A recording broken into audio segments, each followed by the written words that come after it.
This is so pathetic. I know. Yayauring? May 5 ka? Kulang ang pera ko eh. Pengen naman 5 piso dyan.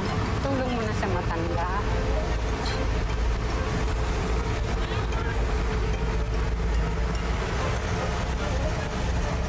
Oh, bayad namin ni Lola. Ala, eh, wala pa akong panukli dito. Kakapasada ko pa lang eh. It's okay, keep the change. Papasa loob na lang. Wala nga, Lodi. Oh, hanapin mo yung pangalan dyan, ha? Gabi Baboy. Masakit. Yun yung name niya. Ito po. Pindot lang po, no, pag... At touchscreen niya, baka mahirapan ka. Mataba po. Can you please get on with it? Niloloko mo ba ako, Yaya Tabs? Oo, Mommy. Ayaw sagutin ni Miss Gabi. You see? Kayo talagang mananagutan pag may nangyari kay Gabi. Oh, saka yan. Enough naman na sigurong payment niya sa pagtulong mo sa akin kanina, di ba? Ano? Pera. Miss, makinig ka sa akin, ha? Hindi ako nagpapabayad para sa pagtulong ko. Ikaw na nga itong tinulungan, ikaw pa itong may ganang mang-insulto. Oh, ayoko tanggapin yan. Kunin mo, hindi ko tatanggapin to. Fine! Bilisan mo mag-drive, late na ako. Oo na. Inat, sakit. Naku, ma'am, I'm so sorry that Gabby's late. Usually po, hate na hate niya ang mga late, kaya I'm sure may valid reason kung bakit wala pa siya dito ngayon. Paano tayo magsasara kung ikaw lang dito? May narinig po ako, parang malandi. I'm sure ayan na si Gabby. Hi. Ay, Gabi, akala ko babae. Hindi po babae po talaga si Gabby. Nagkamali lang ako. Binabaing version po pala ni Gabby. Hi, ma'am. You must be Miss Bermudez. I'm Bon. I'm the friend of Gabby, personal stylist. Maloto to, bastos, ha? Sapakin ko kaya to. Anyway, ma'am, I'm sorry for being late. Padating na po si Gabby. Sit down. Okay, okay. Yeah, sit down. Feel at home. Calm yourself. Ipaliwanag nyo nga sa akin. Papanong nakalabas si Gabi sa mansyon na ito na walang kasamang bodyguard, walang kasamang yaya, at walang nakaalam sa inyo? Ni hindi nakita ng guard. Mga inutil kayong lahat. Mga tanga. ¿Qué pasa? Natakot kasi kami. Baka Mama, si Santi. itong mga inutil na to, Oh, lahat sila pinayagan nilang lumabas si Gabi sa mansyon ng walang kasama.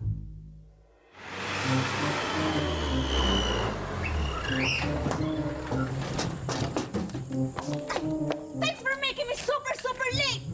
Thanks for being super sungit.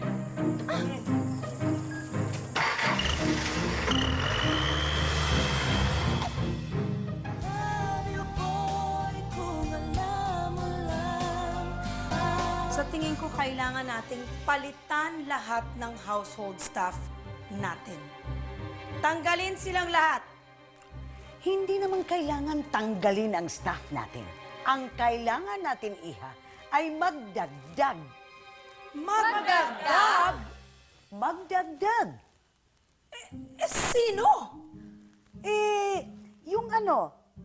Yung head butler na hindi ko alam ang pangalan. Kayo talaga, Lola. O, bakit? Medyo nagiging makakalimutin kayo lately, you know? Hindi. Alam mo ako, minsan nakakalimutan ko yung mga pangalan. Pero ito, tumawag siya sa akin, nag-text siya sa akin, sabi niya, okay na yung mama niya, pwede na siya magtrabaho. At saka, siyempre, tamang-tama, kinuha ko siya para magiging supervisor ng mansion natin. Oh, you're talking about Jim Rod. That's him, Jim Rod. Miss Bermudez, I'm sorry I'm late. Kanina pa ba kayo naghihintay?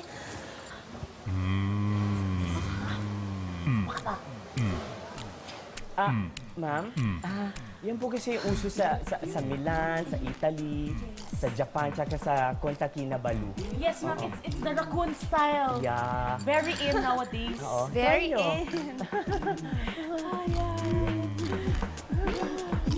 Kung kukunin niyo si Jim Rod para siyang mamahala dito sa mansyon, mag-o-overlap ang mga responsibilidad nila ni Yaya Auring. Which means, we will have to fire Yaya Auring. Not that I really care, but she's an old maid anyway. Alam mo ikaw, Araceli, sinasabi mo sa akin na ako'y makalimutin mo. Pero ikaw, hindi ka nag-iisip. Si Auring... Bakit ako? Ha? Bakit ako? Kaya nga, because, tignan mo ngayon ito, Auring ang mag-head ng female staff. At saka yung head butler na hindi ko alam ang pangalan, Jim Rod, siya ngayon ang mag-head ng male staff. ¿Cuántas veces te tengo que decir la misma cosa?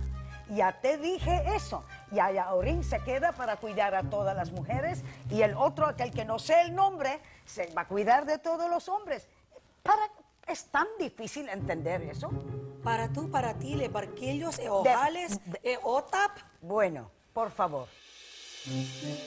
Miss Bermudez, I guarantee you that everything will only be the best. From food, to flowers, to decors, the works, everything.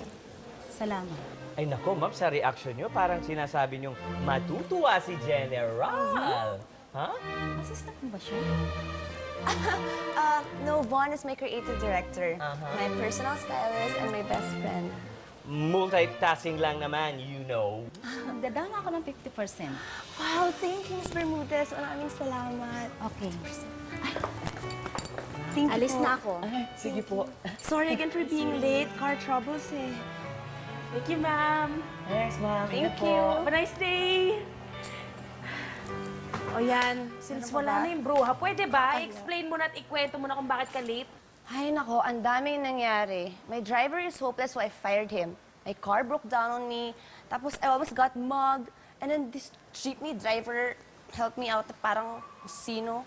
Yabang-yabang naman, pangit-pangit pa. Ang bagal-bagal pa mag-drive. Ano ba yan? Napakasaklap naman yan, Bes. Sinabi mo pa. Tingnan mo. Ay, nako, ikain na lang natin to. Let's eat.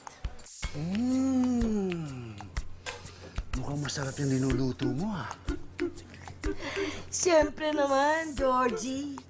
Alam mo bang 4 na oras ko tong pinalalambot? Kaya pihado, malambot na malambot siya at malinamnam na malinamnam. At may kasabihan, hindi ba? Habang tumatagal, lalong sumasarap. Alam mo, White, kung alagaan mo kami, parang ikaw ang aking asawa. At ikaw ang nanay ng mga alaga ko. Ikaw naman kasi, bakit hindi pa tayo magpakasal? Nang sa ganon, todo-todo ng pag-aalaga ko sa inyo ng mga ampon mo. Diba? White, Yes, Jules. mabuti pa eh. Mabuti pa, ano? Kumain na tayo. Halika. Yun. Halika. Lola, kung malungkot kayo. Hindi naman, kinakausap ko yung daddy mo. Teka nga muna. Ano bang nangyari? Why did you fire your driver? Eh, Lola, late na naman si Mang Pilo. Kaya pati tuloy ako na late sa important meeting ko because of him. You know naman, I hate being late, diba?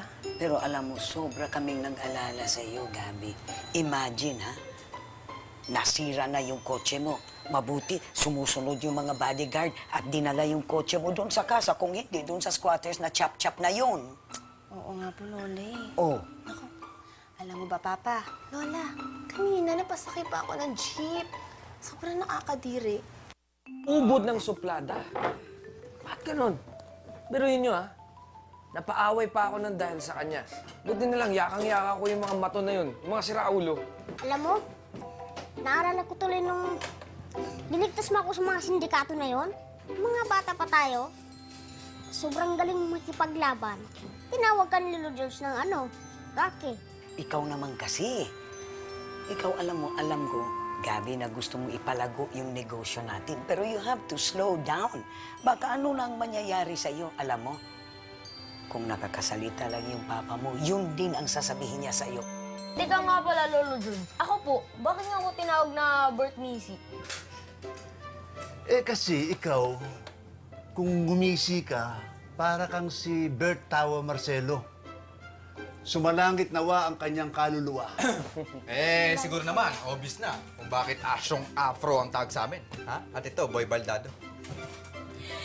Georgie, ako naman. Kailan mo naman ako bibinyagan? Ano ka ba? Ang dami mga bata rito.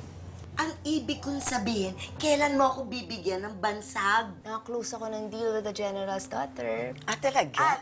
Hindi po niya sa resort natin gagawin. Ay, congratulations. Basta ikaw talaga nakukuha mo lahat. Ang galing, pero alam mo, hindi ka na mahihirapan ngayon. Dahil may kinuha akong general manager na nirecommend ng tiya mo. Kaya hindi ka na mahihirapan masyado. You let him take care of the debut. Lola, Oh. sino naman nagsabi sa inyo na kailangan ko ng general manager? Kaya ko naman lahat eh. Ikaw na naman, inaako mo na naman lahat eh. Eh, paano naman kita babansagan? White na ang pangalan mo. Ang puti-puti na ng mukha mo dahil sa pulbos. Tapos babansagan pa kita? Siyempre naman, gusto ko maputi ako. Gusto ko makinis ako. Gusto ko mabango ako. Gusto ko flawless ako. Bakit ba hindi mo ako tawaging white baby? White honey? O kaya white sweetie pie? Naku naman to si Aling White, oh. Kumikiringking. Pagbigyan mo na Gutom lang yan, gutom. Oh, halika, kumain na tayo. Magsantok na, magsantok. Tara, Sige na. Nakaupo masyado yung kasama natin. Tulungan mo. Okay, fine. I guess, na-hire na siya. Pero gusto ko pa rin. Ako yung hands-on sa lahat dun sa resort. Kasi gusto ko matutunan lahat-lahat dun sa business natin. O, sige. Pero, ganito, may deal tayo. Kung saan man ang mga lakad mo, dadalhin mo si Yaya Tabs. Kasama mo niya sa lahat ng mga lakad mo. Alam mo naman si Yaya Tabs, malaki. Parang bodyguard na rin yun. Okay? So, please don't say no because I insist, okay? Okay, Lola. I love you, Lola. I love you.